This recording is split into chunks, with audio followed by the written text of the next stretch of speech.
Bonjour à toutes et à tous et bienvenue dans ce premier numéro de Repères, votre magazine hebdomadaire d'actualité. Chaque semaine, nous reviendrons ensemble sur une thématique qui vous concerne. Nous serons pour cela accompagnés d'experts, d'artisans, de commerçants spécialisés en la matière qui pourront nous aider à décrypter cette actualité.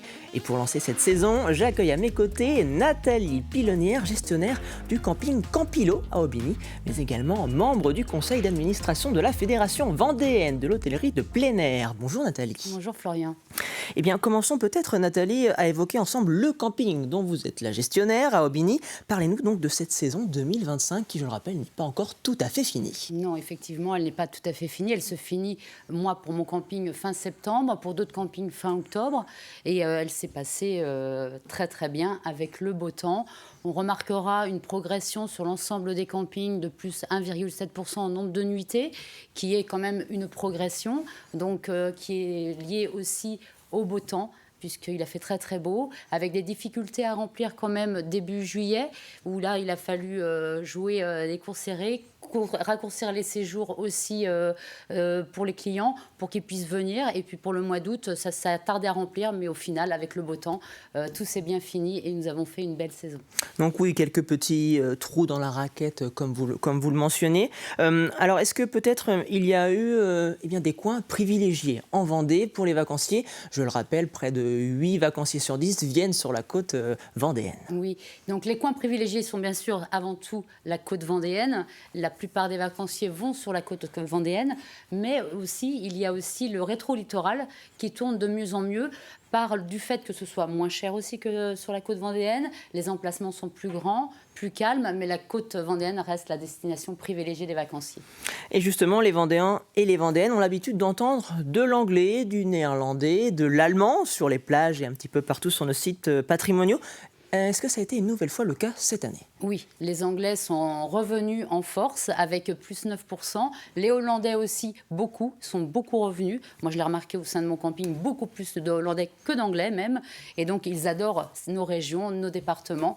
Et ils restent fidèles et reviennent en nombre. Je vous propose désormais d'écouter un petit extrait.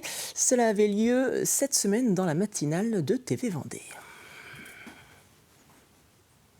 Soucis, aléas, par exemple, sur les aléas du contexte social, économique, ça y est, hein, on est en difficulté. Aujourd'hui, je ne vais pas alarmer les gens, mais il y a 25 restaurants qui ferment en France par jour. C'est-à-dire, c'est conjoncturel et structurel en même temps, mais c'est vrai qu'il faut qu'on s'adapte aussi. Vous l'avez donc entendu, il s'agit de Tarek Tarouch. Il est le président de la Fédération hôtelière de Vendée. Il évoque une fragilité économique des professionnels de la restauration. Est-ce que c'est quelque chose que vous avez constaté dans l'hôtellerie de plein air, cette fragilité économique ? Dans l'hôtellerie de plein air, bien sûr, nous avons aussi tous beaucoup de restaurants ou de snacks. Cette fragilité, elle est moins visuelle, moins visible sur nos campings, puisque déjà les clients sont sur place. Mais on a remarqué que le panier moyen était là en baisse quand même. Et donc justement, est-ce que j'imagine qu'on a tendance peut-être à tirer les prix vers le bas sur certaines animations, ou est-ce que non, justement, on essaie quand même de garder un petit peu de marge pour ne pas avoir de service à perte peut-être ? On n'a pas de service à perte. Les animations sont déjà prévues avant l'été, donc on ne peut pas, durant la saison, modifier ces animations. On a nos animateurs, nos équipes qui sont là. En revanche, les clients restent plus aussi dans les campings, vont moins sortir à l'extérieur aussi, donc aller peut-être dans les restaurants à l'extérieur, puisqu'ils vont rester dans les campings, où là on est obligé d'appliquer une politique de tarifs aussi bonne, voire meilleure qu'à l'extérieur.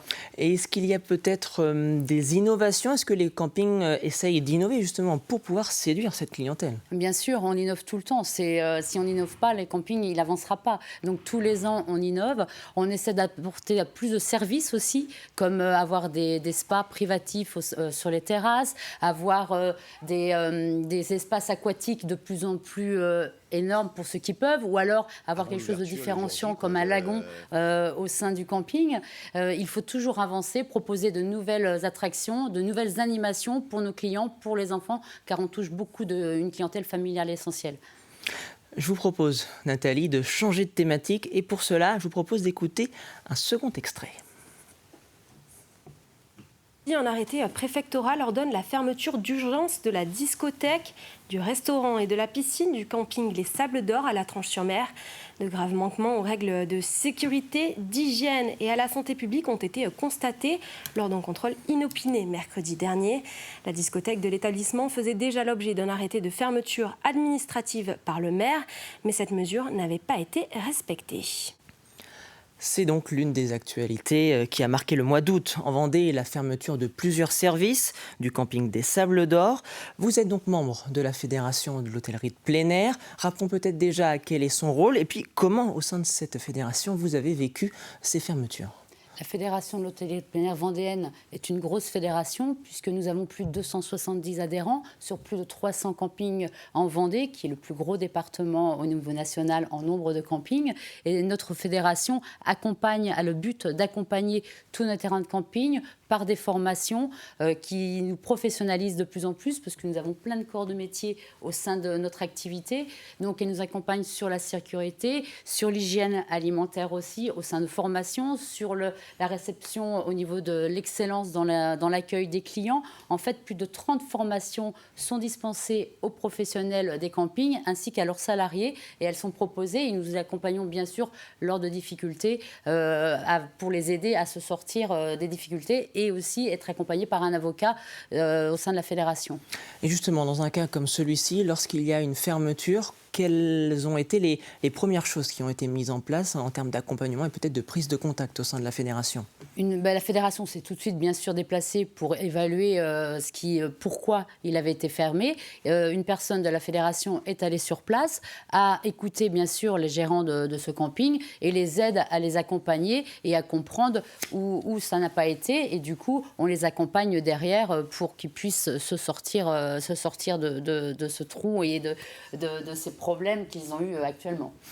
Vous en parliez un petit peu. Quels sont alors ces leviers qui sont disponibles au sein de la fédération ? Rappelez le nombre d'adhérents, aussi le planning annuel de la fédération. Comment vous discutez, vous échangez au sein des membres ? Alors, au sein des membres, donc, on est 270 membres. On fait déjà plus de 2 assemblées pendant l'année sur lesquelles on leur explique toutes les nouveautés au niveau des termes de loi, des textes de loi. Après, parce que ça, c'est important, ça évolue. Et dans notre métier, on est aussi bien impacté au niveau de nos aires de jeu, de nos espaces aquatiques, de nos restaurants. On est dans plein de types de lois, de réglementations, et il faut être au fait des évolutions de ces réglementations. C'est pour ça que ces assemblées générales sont importantes au sein de la fédération. Et en plus, on dispense des formations tout au long de l'année pour que les adhérents puissent évoluer et monter en compétences et savoir être au mieux vis-à-vis de ces réglementations et pour avoir des campings dignes de ce nom. Justement, quelles sont les filières principales dans lesquelles les campings vous posent des questions ? Tous les campings n'ont pas forcément de discothèque, de piscine. On a vraiment des services différents d'un camping à l'autre. Alors les questions peuvent être différentes, aussi bien sur l'accueil des salariés, comment recruter, sur le thème du social aussi, puisque c'est pas simple dans les campings. Certains campings ont très peu de salariés, mais d'autres ont plus de 30, 40, 50 salariés, voire plus dans la saison. Donc tout ce niveau social est important. Donc on a quelqu'un qui nous fait des formations au niveau du social. Au niveau de la sécurité des campings, on a des formations sur les évacuations des campings. Ça, c'est important maintenant avec les incendies. Il faut être vraiment toujours... Plusieurs campings ont été évacués cet été à cause d'incendies. Et il est important d'être formé sur l'évacuation des campings. Donc ça, ce sont des formations que l'on dispense. Bien sûr, on travaille aussi avec le secourisme pour avoir notre formation aussi pour aider les personnes en cas de danger, puisqu'en fait, on est une petite ville au niveau des campings. C'est-à-dire qu'on a un responsable, mais derrière, c'est comme une commune. Il faut qu'elle soit gérée comme une commune avec tous les problèmes qui peuvent y avoir. Je rebondis donc sur cette petite ville justement que vous avez à gérer, vous, équipe encadrante. Comment s'est passé le recrutement des saisonniers cette saison ? Est-ce qu'il a été de bonne facture ? Est-ce que vous avez eu assez de saisonniers sur cette saison ? Tarek Tarouche le mentionnait, ça a été un petit peu compliqué quand même et ça va le devenir de plus en plus compliqué dans les métiers de la restauration et de l'hôtellerie. Le métier de l'hôtellerie et de la restauration, surtout en Vendée, sont des métiers très saisonniers. Donc, en fait, le plus dur, c'est de garder des personnes pendant 6 mois ou les 2 mois les plus forts, juillet, août. Sachant que maintenant, on remarque que les personnes veulent travailler 1 mois. et pas 2 mois. Donc le plus dur, c'est de trouver quelqu'un qui veut travailler 2 mois, ou alors si c'est qu'un mois, on va peut-être y passer maintenant à l'avenir, il faudra former 2 personnes sur un même poste pour tout l'été. Il y en a une qui restera, l'autre sera remplacée. Là est le plus dur actuellement à recruter. Et ensuite, c'est l'hébergement. L'hébergement, c'est aussi de plus en plus dur. Donc nous, l'avantage terrain de camping, c'est qu'on peut avoir des hébergements pour héberger ces saisonniers qui peuvent venir de toute la France. Donc ça, c'est un point aussi qui est important à relever. Et après, ce sont les compétences des saisonniers, où là, après, ça va, ça vient. Et pouvoir les garder tout l'été, c'est de plus en plus dur. On leur demande de plus en plus de choses aux saisonniers ou pas, de formation additionnelle. On parlait tout à l'heure peut-être d'innovation, de services, d'activités. Est-ce que c'est un petit peu plus contraignant pour eux ou ça leur demande plus de compétences? Des compétences, il en faut. Entre autres, dans l'animation, il nous faut des vrais animateurs dans nos campings, mais puisque les clients aussi sont de plus en plus exigeants. Donc, on a besoin d'avoir des gens compétents. Mais des formations, après, on les forme sur place, bien sûr, parce que tous nos saisonniers ne sont pas formés à surveiller les surveillants des espaces aquatiques, ils sont formés. Mais en restauration, on peut prendre un saisonnier qui n'a pas de titre en restauration pour travailler avec quelqu'un de compétent, un chef cuisinier, qui, lui, aura la formation, bien sûr. Un dernier mot, alors peut-être Nathalie, pour clôturer ce premier épisode sur cette saison 2025, ce bilan avec ces quelques semaines qui restent à venir alors? Eh bien, la saison, pour ma part, je trouve qu'elle s'est bien passée. Au niveau des campings en Vendée, à part ce petit couac, la saison pour l'ensemble s'est bien passée. Maintenant, les saisons sont toutes différentes et on fera le bilan, bien sûr, à la fin de l'été au sein de la fédération. Eh bien, merci beaucoup, Nathalie Pilonnière. Je rappelle, vous êtes la gérante du camping Campilo à Aubigny. Oui. Vous êtes également membre du conseil d'administration de la Fédération vendéenne d'hôtellerie de plein air. Et je vous remercie d'avoir été présente pour ce premier numéro de Repères sur le bilan de la saison touristique en Vendée. Merci. Et c'est donc ainsi que s'achève ce premier numéro de Repères. Je vous donne rendez-vous la semaine prochaine pour un nouveau numéro. D'ici là, passez une excellente semaine sur TV Vendée.